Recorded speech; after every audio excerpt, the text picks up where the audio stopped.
बिस्मिल्लाहिर्रहमानिर्रहीम। अस्सलामु अलैकुम अज़ीज़ तलबा तलबात। मैं उम्मीद करता हूँ आप सब लोग खैरियत से होंगे। फार्माकोलॉजी के हवाले से हम ऑटोनॉमिक नर्वस सिस्टम पे बात कर रहे थे। ऑटोनॉमिक नर्वस सिस्टम में हमने ऑटोनॉमिक नर्वस सिस्टम के इंट्रोडक्शन के बाद उसकी क्लासेस डिस्कस की। तो हमने उसकी जब क्लासेस पे बात की तो उसमें हमने मेनली दो क्लासेस में इनको डिवाइड किया, उसकी ड्रग्स को दो क्लासेस में डिवाइड किया। एक उसमें हमारे पास था कोलिनर्जिक और एक था एड्रेनर्जिक। ठीक है, कोलिनर्जिक को हमने फिर आगे दो हिस्सों में डिवाइड किया, कोलिनर्जिक एगोनिस्ट और कोलिनर्जिक एंटागोनिस्ट। इस तरह एड्रेनर्जिक को भी दो हिस्सों में डिवाइड किया, एड्रेनर्जिक एगोनिस्ट और एड्रेनर्जिक एंटागोनिस्ट। ठीक है, कोलिनर्जिक एगोनिस्ट और एंटागोनिस्ट को हमने जब डिवाइड किया तो सबसे पहले हमने कोलिनर्जिक एगोनिस्ट पे बात की, एसिटाइलकोलिन पे। ठीक है, नेक्स्ट फिर हमने कोलिनर्जिक एंटागोनिस्ट में एट्रोपिन की बात की और हमने उसके साथ इसके जो गैंग्लियोनिक ब्लॉकर्स हैं मेकामेलामाइन और न्यूरोमस्कुलर ब्लॉकर पे बात की। न्यूरोमस्कुलर ब्लॉकर में हमने ट्यूबाकुलराइन और सक्सिनाइलकोलिन पे बात की।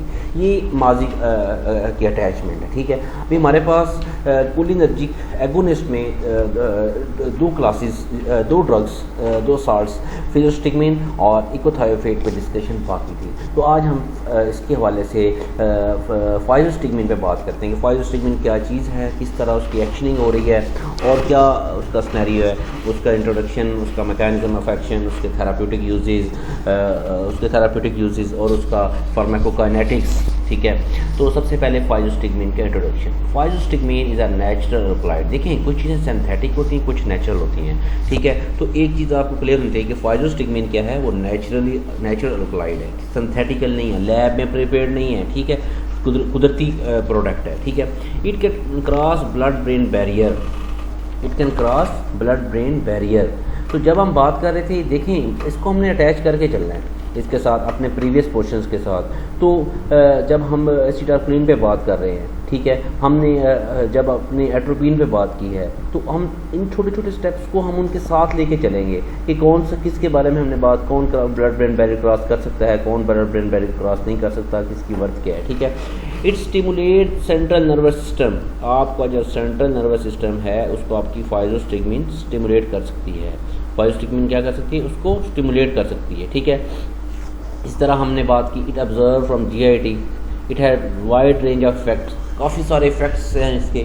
ठीक है, it acts on both muscarinic and nicotine receptor as well on neuromuscular junctions. आपका जो न्यूरोमस्कुलर जंक्शन है, आपके मस्क्रिनिक और निकोटिन रिसेप्टर्स है, इन तीनों पे इसकी देखो हमने ऊपर बात की, it has wide range of effects. इसकी काफ़ी ज़्यादा इफेक्ट्स हैं, वाइड रेंज है, रेंज ज़्यादा है इसके इफेक्ट्स की। Its duration of action is about 2 to 4 hour. इसका 2 से 4 घंटे इसका ड्यूरेशन ऑफ एक्शन है। इसका ड्यूरेशन ऑफ एक्शन कितना है, 2 to 4 आवर इसका ड्यूरेशन ऑफ एक्शन है। ठीक है, तो इसमें मतलब ये हमने इसके इंट्रोडक्शन के हवाले से बात की। नेक्स्ट हम इसके मैकेनिज्म ऑफ एक्शन बात करते हैं। इसका मैकेनिज्म ऑफ एक्शन किस तरह है, ये किस तरह वर्किंग किस तरह कर रही है। ठीक है, यहाँ तक तो मतलब मेन इसका हमने डिस्कशन किया। तो मेनली फाइलोस्टिग्मिन रिवर्सिबली ब्लॉक एसिटाइलकोलिनेस्ट्रेज एंजाइम। देखिए, हमारा सबसे जो मेन मोटो है ना, एसिटाइलकोलिनेस्ट्रेज एंजाइम है, हमने सबसे पहले उसको ब्लॉक करना है क्योंकि वो हमारी एसिटाइलकोलिन को डिस्टर्ब करती है। तो फाइलोस्टिग्मिन सबसे पहले एसिटाइलकोलिनेस्ट्रेज एंजाइम को ब्लॉक करता है एंड प्रिवेंट करता है उसकी ब्रेकडाउन। देखिए, वो ब्रेकडाउन होगा तो ज़्यादा इसमें डिवाइड होगा। ठीक है, उसको ब्लॉक करता है। This action enhance acetylcholine response by activating the post synaptic receptor.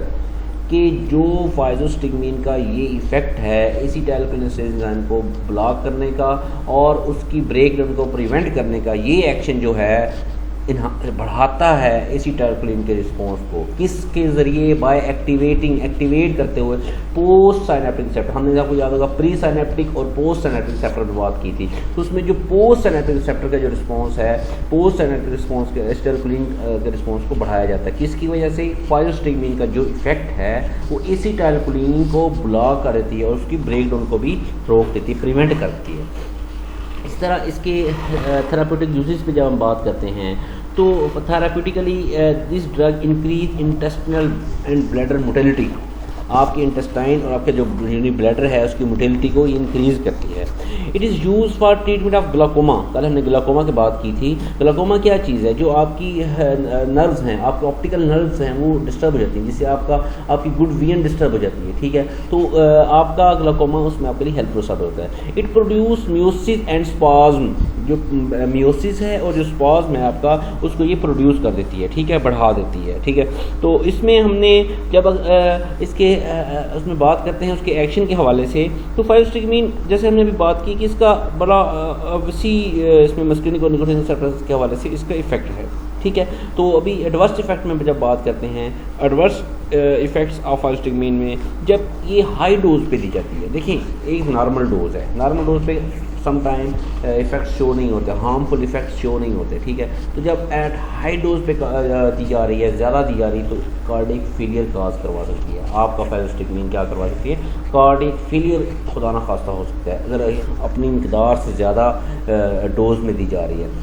और दूसरी बात, अगर जैसे हमने बात की थी कि जो पॉइजनिंग है, ठीक है, इसकी वजह से खुदा न खास्ता ये रेस्पिरेटरी फेलियर की तरफ भी मूव करवा सकती है।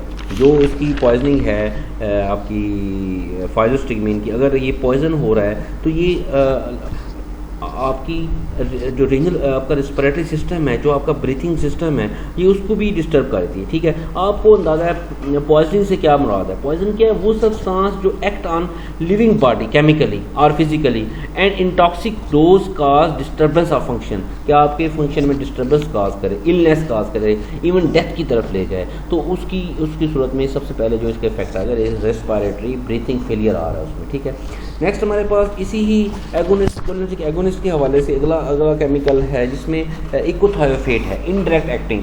देखें ये चीज़ें साथ साथ आप इसको लेके चलेंगे तो आपको जहन नशीन होगी, अदरवाइज़ आप लोग डिस्टर्ब हो जाएंगे। देखिए वो रिवर्सिबल है, ये इरिवर्सिबल है। इकोथायोफेट इरिवर्सिबल है, क्लास 1 है, लेकिन इसमें इफेक्ट में चेंजिंग आ गई ना, ये इरिवर्सिबल है, जबकि फाइब्रोस्टिग्मीन क्या था? वो रिवर्सिबल था।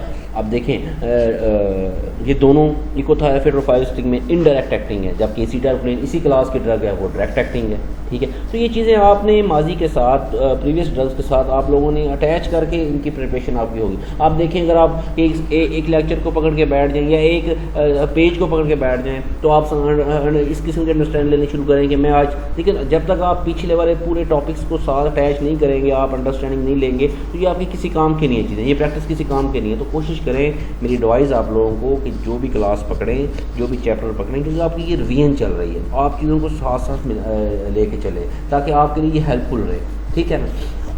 अभी बात करें इकोथायोफेट की। इकोथायोफेट भी इंटरैक्ट एक्टिंग है, फाइब्रोस्टिग्मीन भी इंटरैक्ट एक्टिंग है। इकोथायोफेट इरिवर्सिबल है, जबकि फाइब्रोस्टिग्मीन रिवर्सिबल है।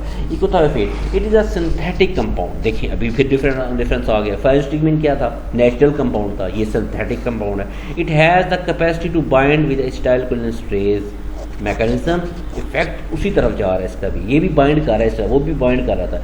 It's binding leads to long lasting increase in acetylcholine at all sides. बिल्कुल ठीक है, इफेक्ट सेम बात हो रही है। देखें सिर्फ फ़र्क ये है, ये सिंथेटिकली आपकी लेबॉर्ट्री में प्रिपेयर्ड है, वो आपका नेचुरली प्रिपेयर्ड है कंपाउंड है, ठीक है। बाकी इफेक्ट ये भी एसिटाइलकोलिन को बाइंड कर रहा है, वो भी एसिटाइलकोलिन को बाइंड कर रहा है। इसकी बाइंडिंग भी एसिटाइलकोलिन को बढ़ा रही है, वो भी इसको बढ़ा रही है। कि जब देखें एक मेन थीम है, जब हमने एसिटाइलकोलिन की बात की थी, तो एसिटाइलकोलिन को कौन ब्लॉक करता है, कौन डैमेज करता है? एसिटाइलकोलिन एंजाइम है।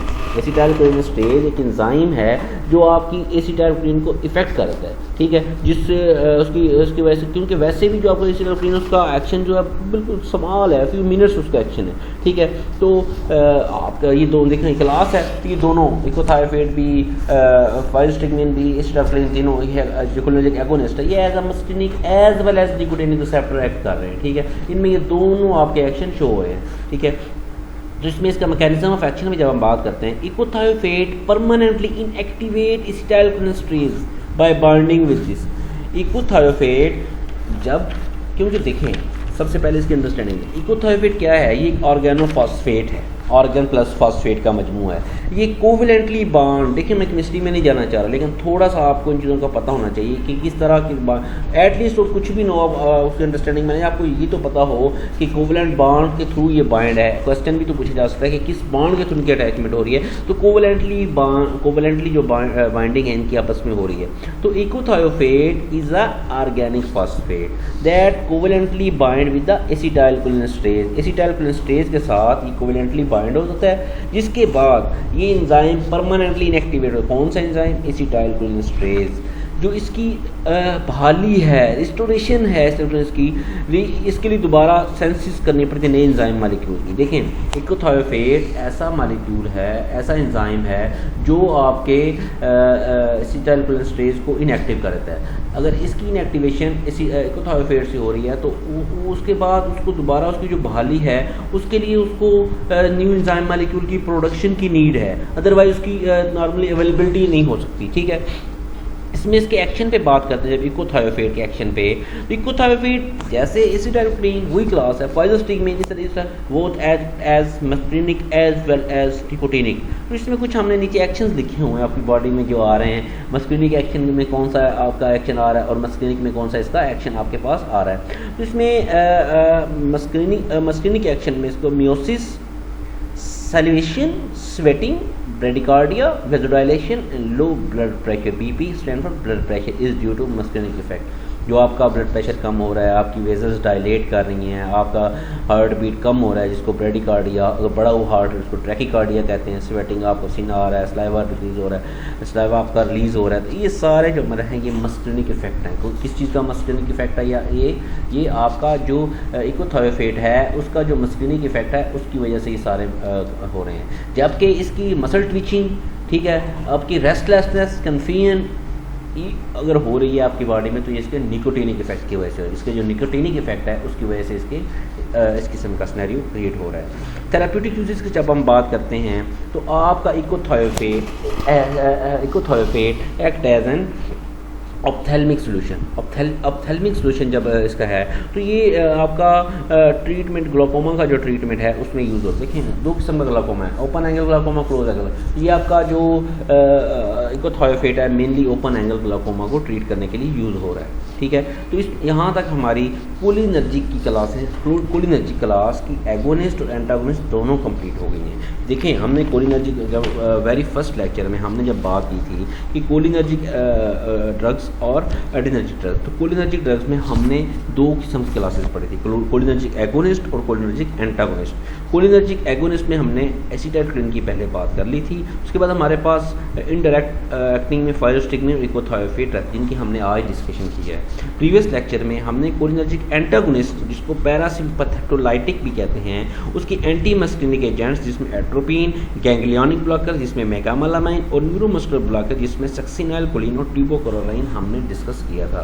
तो यहाँ तक हमारी जो कोलिनर्जिक एगोनिस्ट है, कोलिनर्जिक एंटागोनिस्ट और एगोनिस्ट, कोलिनर्जिक की जो क्लास है वो कंप्लीट हो रही है। अब आगे हम एड्रीनर्जिक की तरफ मूव कर रहे हैं। तो यहाँ तक मेरे ख्याल है कोई कन्फ्यूजन नहीं हो जाए, हमने चीज़ों को अटैच करके, चीज़ों को मिक्स करके, चीज़ों को एक दूसरे के साथ कंपैरिजन के साथ डिस्कस किया है। तो अगर आप थोड़ी सी भी एफर्ट करते हैं, थोड़ी सी भी कोशिश करते हैं तो ये चीज़ें आपके साथ आपके लिए फ्रूटफुल बन सकती हैं। तो अगर खुदा ना खास्ता वही लापरवाही वाला काम आप करेंगे, आप इन चीज़ों को वेटेज नहीं देंगे तो ये किसी काम की नहीं है प्रैक्टिस, आपको कोई मतलब इसका कोई बेनिफिट नहीं मिलने वाला। ठीक है, मेरी यही एडवाइस है कि आप कोशिश करें कि इसको साथ के साथ मतलब अटैच करें चीज़ों को। ठीक है, तो एडिनर्जिक एगोनिस्ट पे हम जब बात करते हैं तो उसमें वो पैरासिम्पैथेटिक, इसमें सिम्पैथेटोमेटिक्स की बात हो रही है।